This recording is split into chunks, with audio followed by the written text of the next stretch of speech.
Hello everyone, welcome to the Ranting Shop. It's me, Melissa, and we're back in here to talk about Ready to Love Season 6, I believe, Episode 2, First Kiss.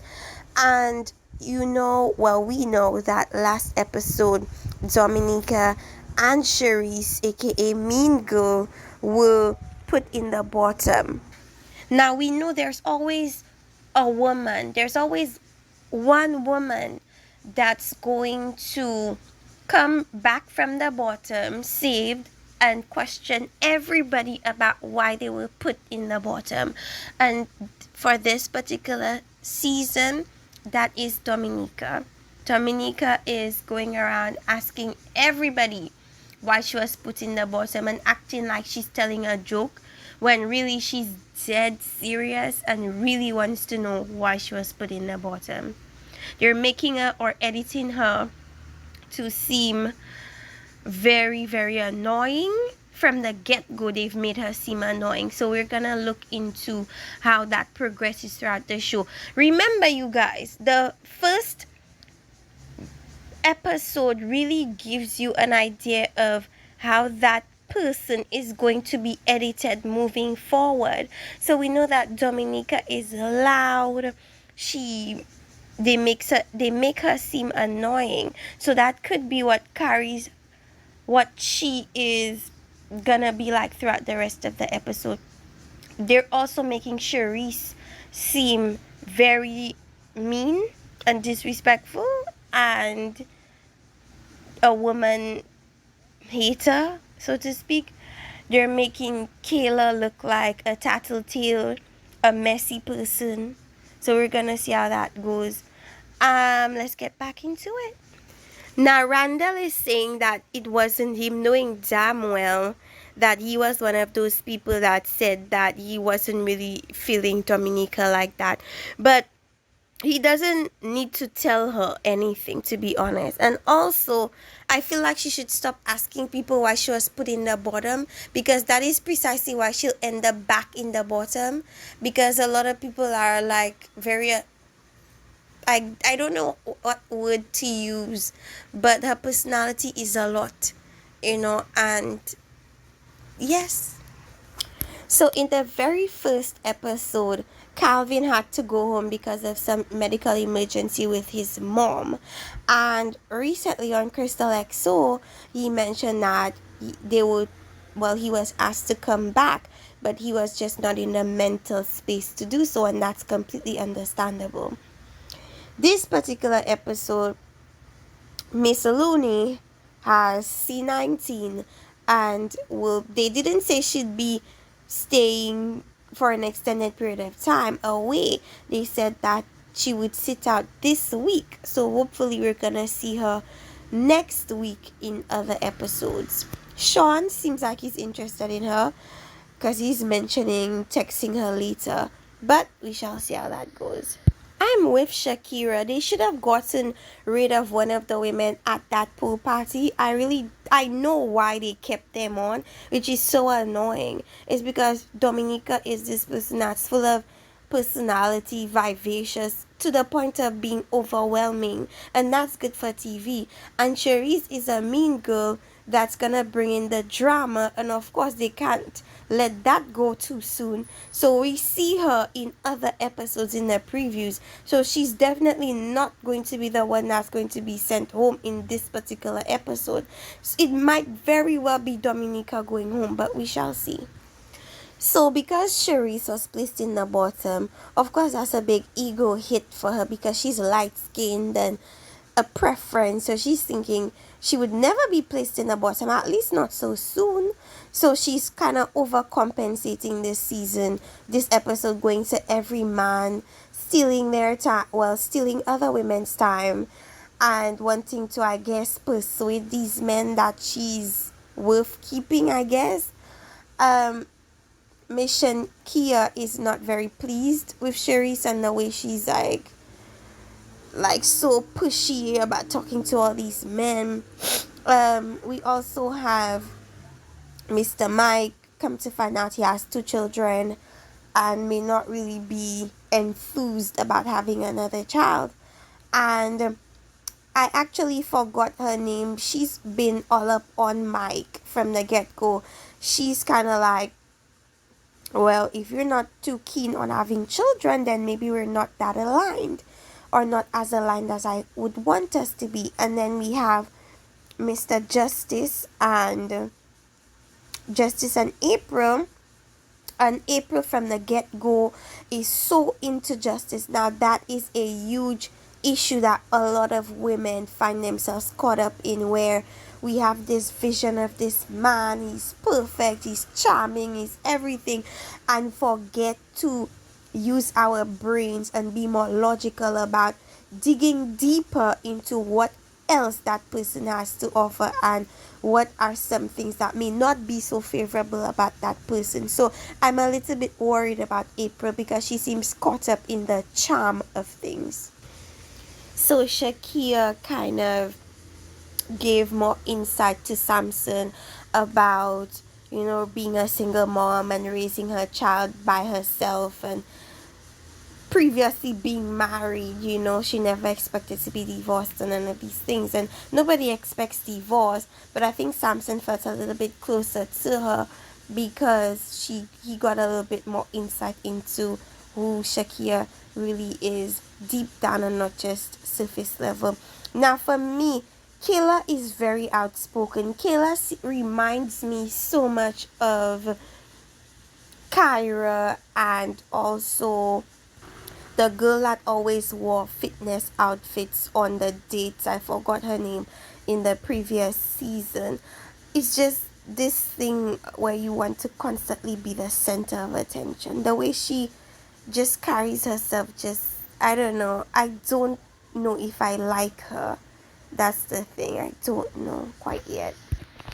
I agree with Kayla in regards to justice, because these men like to play with women and get benefits from women, and string them along as much as possible before they decide, okay, let me, almost like it's a privilege bestowed onto them. Let me bestow you with the privilege of being my girlfriend, or let me now award you with the prize of being a wife, because you stood with me for 10 years through ups, through downs, through everything, when I did the bare minimum. It just sounds like BS to me as well. So yeah, Miss April should be worried. Because to be honest with you, as much as I see April's very much interested in justice, I do not see him being as interested in April. Miss Dominica is so annoying. She's literally asking every man why she was placed in the bottom. And we all know that sometimes it's not even the guys that decide, okay, these two are gonna be placed in the bottom. Sometimes it's to fulfill the narrative of the show, and it's the producers that decide, okay, these two are gonna be put in the bottom. So the way she keeps asking is really annoying me, and it's setting it up so that she will be sent home, to be honest. Not Sharice telling Dominica to take it down a notch. Like, first of all, who are you to try to dictate how another woman presents herself? Like, maybe she means well, but it comes across as if she's belittling her, like she thinks she's above her and deserves to tell her her opinion. I don't know, it just did not come across very nice to me. And then Mike is just sitting there like a dum-dum, like, I don't know. So Charisse confuses me. Like, you're going to all these men, literally kind of forcing them, I shouldn't say forcing, but begging them to see you in a different light. And in the next breath, you're telling these women you don't need a man, and so on and so forth. So it's a little bit contradictory, and it kind of reiterates what the men were saying, which is that they don't even know if what she was doing was genuine. And just based on her answer, it wasn't genuine. She's doing what she has to do to stay as long as she can. I really don't see these men being attracted to Charisse. I just don't. And I agree with Kayla in that you can't not want a man and expect a man to be attracted to you not needing a man or wanting a man. Like, men want to be needed and wanted. So it's like, are you here for love, or are you here to stay as long as you can? Because now I'm questioning that. You guys, the way Charisse came at Shakia was so disgusting. Like, calling a woman sweetie, we all know that is very condescending, and women don't do that to come across sweet. They do that to come across disgustingly, almost domineering in a sense. And I already know how things are gonna go with Cherise. She's not gonna get along with any of these women, and it's gonna be a disaster. Now, I'm not surprised that she's the one they kept instead of Dominica, because beyond the fact that some men were saying Dominica is like a friend, like a sister, beyond that, I feel like they want drama, so they're gonna keep Cherise, and Cherise is going to bring the drama. But she's going to be the mean girl throughout the season. That's gonna be the villain of the season, so to speak. And she's gonna be there longer than I want her to be, because I'm already tired and sick of her, but we shall see how that goes. Is it just me, or Devon is so full of ish? Like, I just don't think that this man came on this show to look for any type of serious relationship. I feel like he came there to get a hookup and to get a bit of fame, because from what I've heard, he's been on previous shows like Married at First Sight. I was not able to get any pictures of him on that show, but he just seems like he came on the show strategically and specifically to get fame and to get his face out there, his name out there.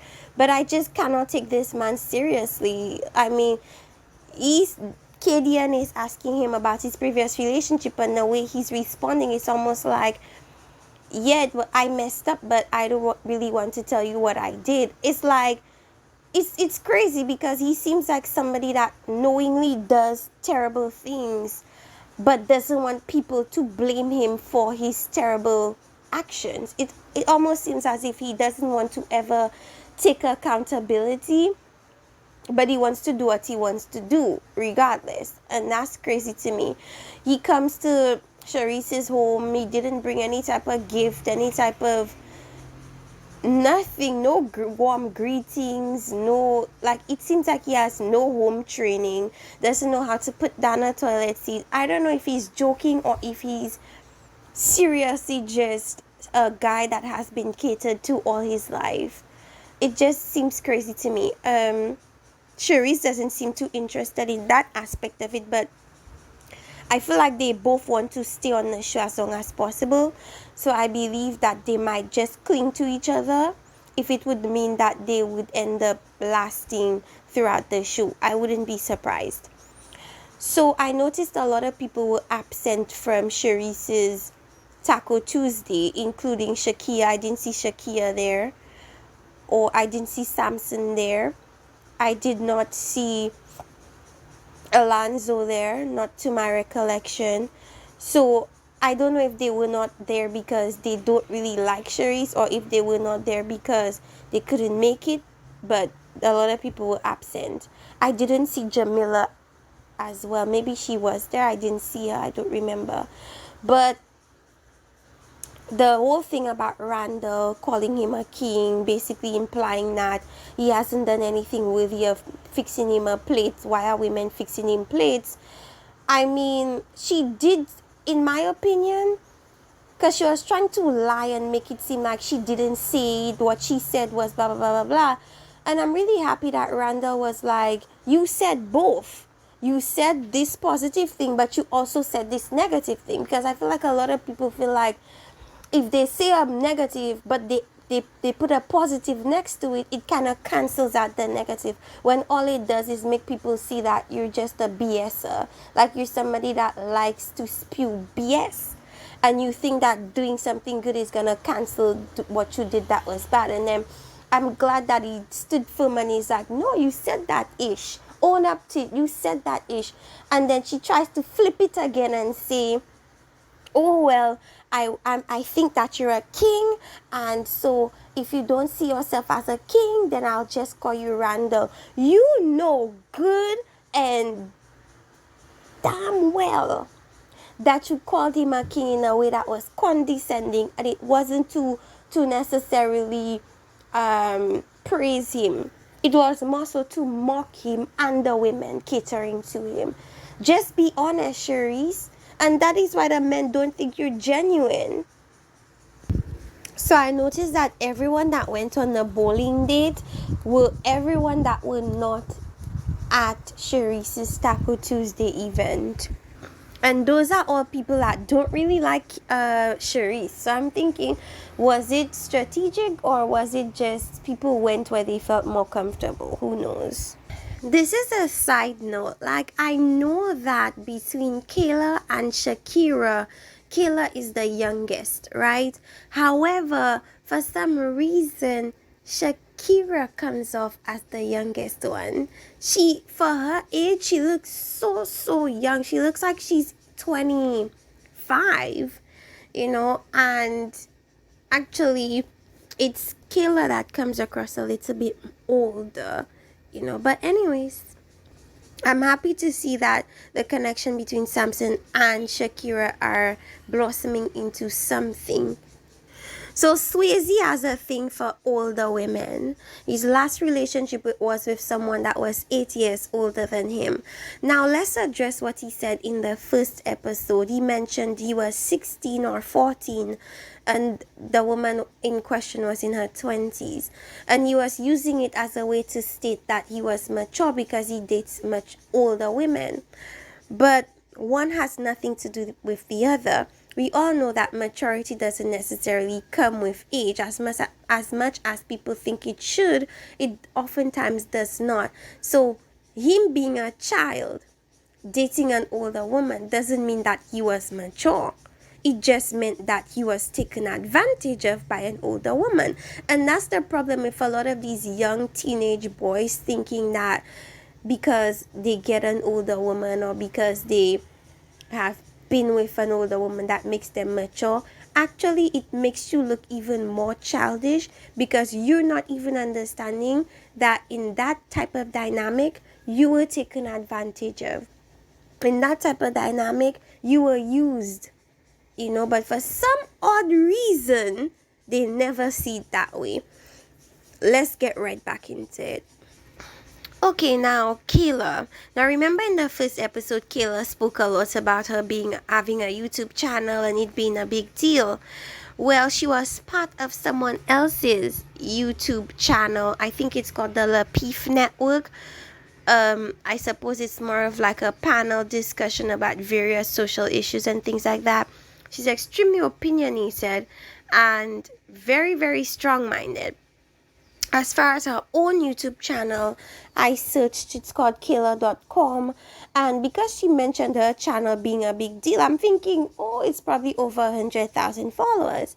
Her channel seems to be something that maybe is recent because she only has 711 subscribers. It's called Kayla.com, so I'm a little bit confused, honey. But anyways, based on Kayla's, I guess, conversation about her past relationships, it appears that she has not been the best at picking out red flags before she takes the next step with somebody. It almost seems as if she accepts the ring first and then she starts really trying to figure out what is it about this person that will not work, which to me is very backward because you're supposed to know all of these things prior to accepting an engagement ring. You're supposed to know, I don't want a man that doesn't want children. You're supposed to know, I don't want a man that lies to me or what he's saying is inconsistent with what I'm seeing. Like, these are things you don't go forward from. But for both instances, it appears as if she found red flags, but she persisted to move forward with them regardless. Now, a lot of women might decide to do it because, oh, they can tell a story of, oh, they've gotten rings. So if anybody try and tell them, why aren't you married? They could show how easy it was to be married by saying, but I got the rings twice. I just decided not to be with them. But I think it speaks more so about your lack of decision making skills. Because to me, this sounds so backward. It's almost like she was willing to put herself last in order for her to be married, and that's crazy to me. Or for her to, I guess, boast to other women that she got proposed to. I feel like slowly and slowly women are coming to the realization that at the end of the day, it's really not about having a ring or about being married. It's really the underlying issue there is about your ego and your self-esteem, and you tie that up into being married or being connected to a man. And then when you realize that actually the women you're trying to impress doesn't really care, then you start looking inward and deciding, oh well, does this really work for me? I mean, beside boasting about the superficiality of getting a ring, what more is there to this relationship? Like, and that's, I think, the same thing that happened to Neo and Crystal, because she was gonna leave him, then she got back to it with him, and they got married, then they did their marriage very renewal, and then all of a sudden he's been sleeping with multiple women raw and having outside children, and that's when you decide to leave. So a lot of the time it's about wanting to present this facade to other women that, hey, I got the man, I got the ring, everything is awesome, when in the meantime the marriage is rotten. And that's the thing where it becomes, so to speak, like the ego has to be put in check. Because to me, it cannot be that you prefer to sell an image of success versus wanting to actually be a successful relationship. But I digress. Let's get back into things. Swayze is irritating. So there was this contest between him and Samson, I guess, to see who would win, and they would get a surprise from Kayla. I don't know what surprise that is. Kayla is talking about she likes when men fight over her. I don't believe that the men are necessarily interested in her per se. They're just interested in outdoing each other, I think, but who knows. Anyway, so at first he's like, oh, Samson is gonna lose because he's out of shape or whatever. And then when Samson wins, he says, oh sorry, when Alonzo wins, I'm so confused between Alonzo and Samson. When Alonzo wins, he's like, oh, he's supposed to win because he's old. Like, this guy is such a sore loser. Is it just me, or Alonzo didn't seem to care very much for that kiss? Because that kiss looked awkward as hell. Like, that peck, he seemed, I don't know, he seemed like he was lost. Like, his body wasn't even in his body. His mind wasn't even in his body at that moment. That was super awkward. And to me, that was like a little bit of a feel. It just shows that he has no chemistry really with Kayla, and probably all that was on his mind was Shakira and how awkward it is that he's kissing another woman. He hasn't even kissed Shakira yet, but he's kissed a woman that he doesn't seem as interested in. That's crazy. Before we even get into the deliberation, have you guys seen Mike Instagram? It seems like he's really famous on Instagram. He has 100 and something thousand Instagram followers, and all his page consists of are either naked pictures or provocative pictures or muscle pictures. It's just very adult entertainment. So I don't know if this man is necessarily interested in relationships or if he's just interested in furthering his cause on Instagram, whatever that cause might be. Back into the women's deliberation. You guys have messed things up yet again with Alonzo and Samson. So Shakira has the connection with Samson. Yes. And Alonzo is the guy that kissed or gave Kayla the peck on the cheek. And the fact that the person Shakira was kind of flirting with at that bowling alley was Alonzo. Oh my goodness. It's so confusing. These two look like twins to me. So I suppose the men at the bottom are Mike and Devon. Some people haven't really connected with Mike. All I've heard as to why women like Mike is because of his physical appearance. Nobody has said anything about his personality that they mesh with, about his lifestyle that they mesh with. Everything about Mike has literally been surface level as far as the women are concerned. Now, as far as Devon is concerned, I don't think the women are very much into him, and it's because he just gives off a lot of red flags. And I know Charisse wants to be blinded by his physical appearance. If she wants to, she could do that on her own. It could also be strategic because she could cling to him and they could make it to the end together, faking a love relationship, whatever. But I just don't see the other women really being attracted to him in that sense. Now, as for whether Mike wants children or not, that's the deciding factor for Brandy. And at the deliberation, some women were saying he does, some women are saying he doesn't. From what I saw, it doesn't look as if he's very interested in having another child. But we shall hear what he has to say. So Devon got sent home. So that's literally the only real connection that Charisse has had thus far. And I'm gonna see how she navigates that because her kind of safety has kind of been eliminated. So, but I really don't see other men being interested in Charisse. So I don't know how that's gonna go. But Mr. Mike is staying. Nobody's surprised about that. You guys, I'm just not feeling the chemistry between the contestants. Is it just me? Like, I feel like a lot of them don't have chemistry with each other. It seems like a lot more doesn't have chemistry than those that do have chemistry. But it's the beginning. It's the beginning. So we shall see moving further on what happens. But we see that Looney comes back. Anyways, you guys, let me know what you think about the second episode of Ready to Love, which is First Kiss. I noticed that this particular season may not be as popular as previous seasons, but we're gonna stick beside it and see how it blossoms and changes. Let me know what you guys think in the comment section. Like, subscribe, and see you guys next time on the next episode of The Ranting Shop. Bye bye.